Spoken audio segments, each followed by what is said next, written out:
I want to thank the principal for inviting me to chair this wonderful session. I have been involved with G20 meetings at different levels, certainly with Task Force 5, and I did not know that our own college would be organizing such a wonderful event today. I must tell you that lineup of people that you have are very good, and this is important that our whole country should join this endeavor together. So I must congratulate the principal for taking this initiative. Now, the principal did mention about the motto of our G20 meetings: One Earth, One Family, One Future. And I was so impressed when the Prime Minister coined this motto. Because in our country, in our civilization, and the Prime Minister outlined it in one meeting when he went to Bali. He said, look, our country, India, has a civilization which is 5,000 years old.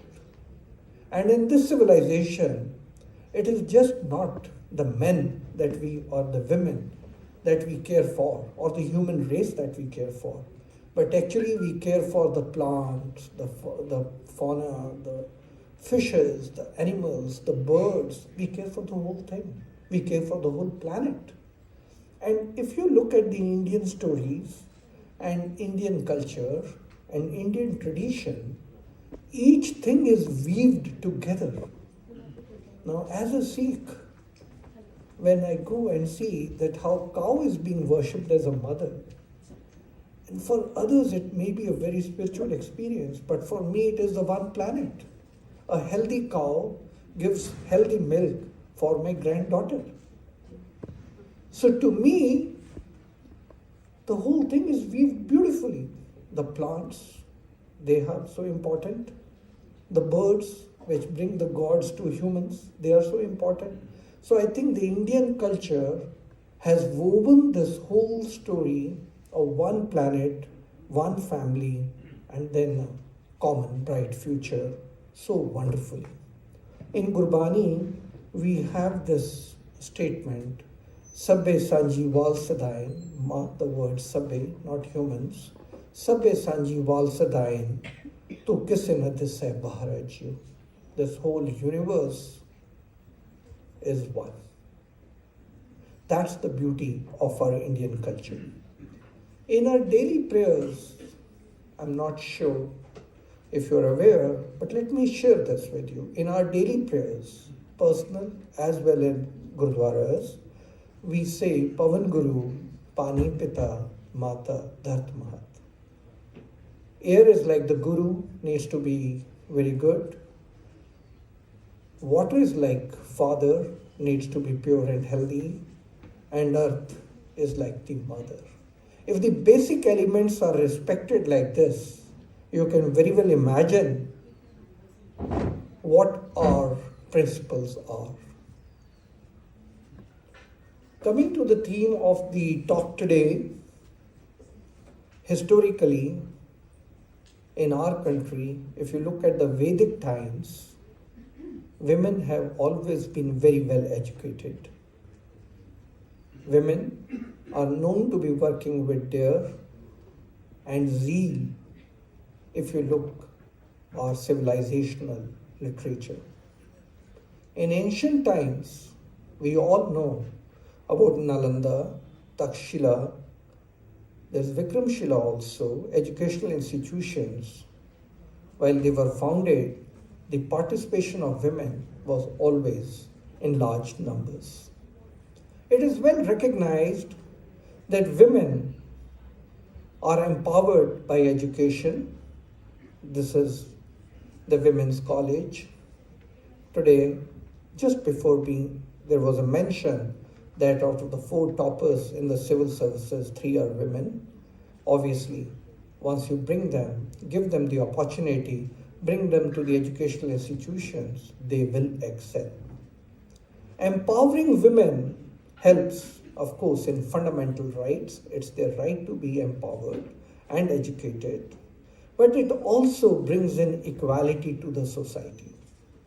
It brings them self-confidence, which gets infused into the family. It improves their economic productivity and that of the nation. And most importantly, the Prime Minister has been talking about it when he speaks about nourishment or the toilets at home. It reduces infant mortality. Therefore, it's so important that we educate our women and give them opportunities as much as we can without any gender discrimination. It has been mentioned by the previous speaker, and I thought very well put, when he said, if Ram had to conquer and fight the battle, whom he had to worship. Within me, I have been battling this question for a very long time. Why is it that most of the avatars, or actually all the avatars, are males and none are female? In Sikh religion, we have 10 gurus, all males. I've always wondered, and finally, I have reached a conclusion. The male needs to be educated, the female are already evolved. I'm convinced they are way ahead. And that is why the world has to give them an opportunity. If we do, it's in our interest. I have been associated with the financial world within our country and abroad. The self-help groups, which NABARD started in 1985,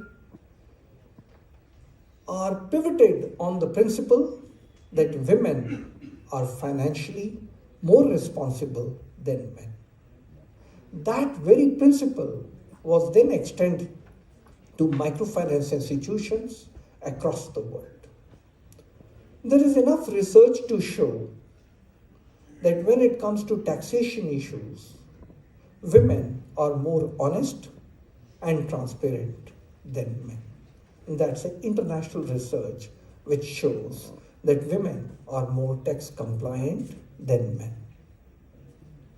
The Prime Minister started the Jan Dhan Yojana, and in the Jan Dhan Yojana, it's been a great success.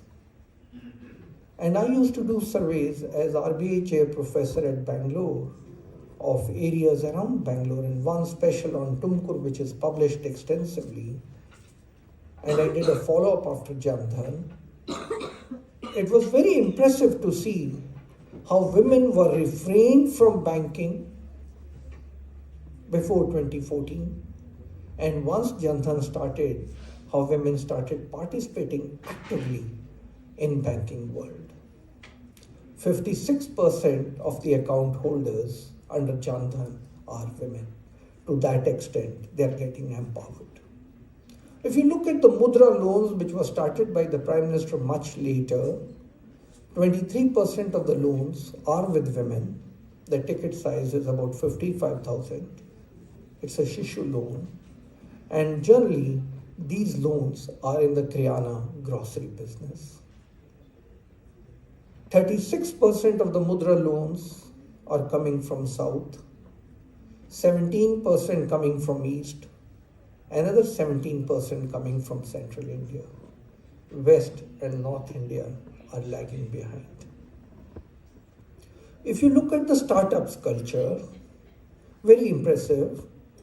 18% are women if you look between the period 2019 to 2022. And if you look up the unicorns, about 9,900 of them, 36% either are headed by a woman or have a women member in it.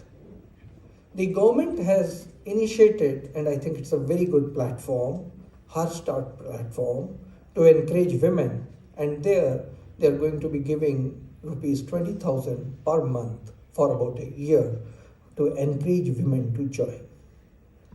Stand Up India has again been playing a very important role in encouraging women to join the workforce.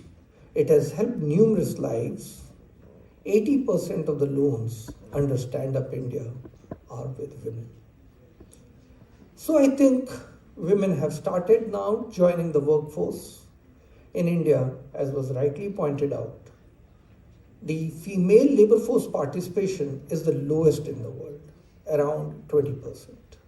The world average is 60%. In our neighborhood is 80% if you look at Bangladesh and Nepal. It's time that our women join the workforce, and in this Amrit Kal, this 25 years that the Prime Minister has earmarked for us, just imagine if our women join the workforce without doing anything further. Education has already been invested in them. How fast we will grow. There are studies by the International Monetary Fund which say that if women join us as much as men in the workforce, in the labor force, our GDP will increase between 2 to 3%, nothing else to be done. No education investment to be done.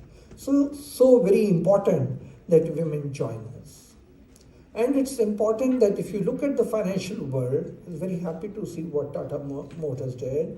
I'm very happy that there are others who are bringing the women to fight on the daily roads and bring them as drivers or whatever possible. Very challenging task.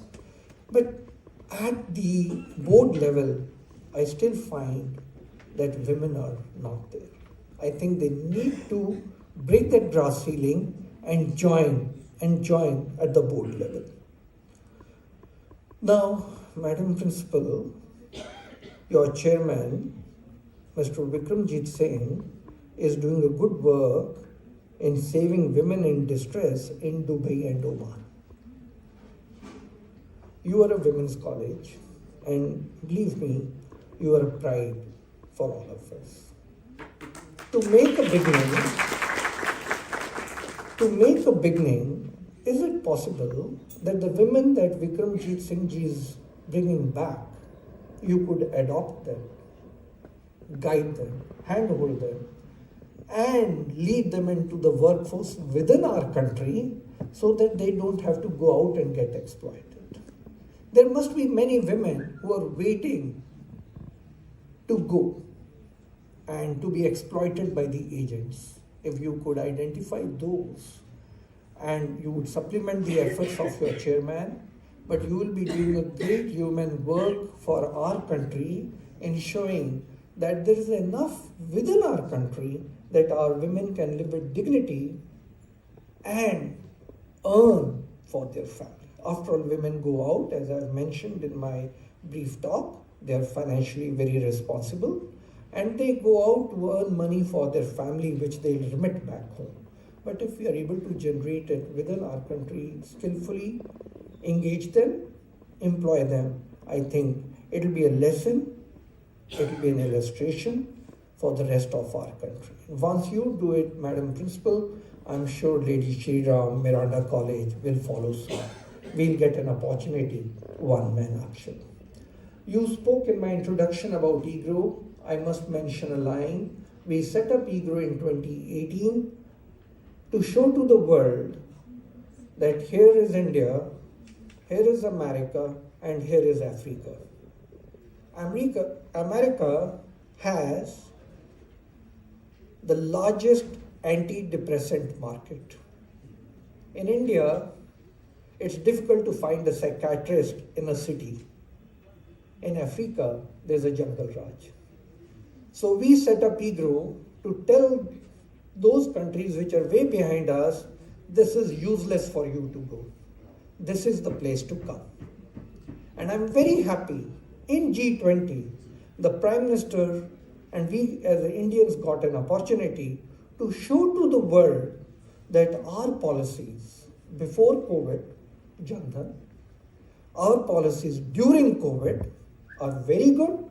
Otherwise, we would have gone the American way where banks started collapsing. So this is a great opportunity that we have, but at EGROW we have been talking, thinking and working on this. Referee journals, because these are so well conceived and written, and I wish the best for today's deliberations. Thank you.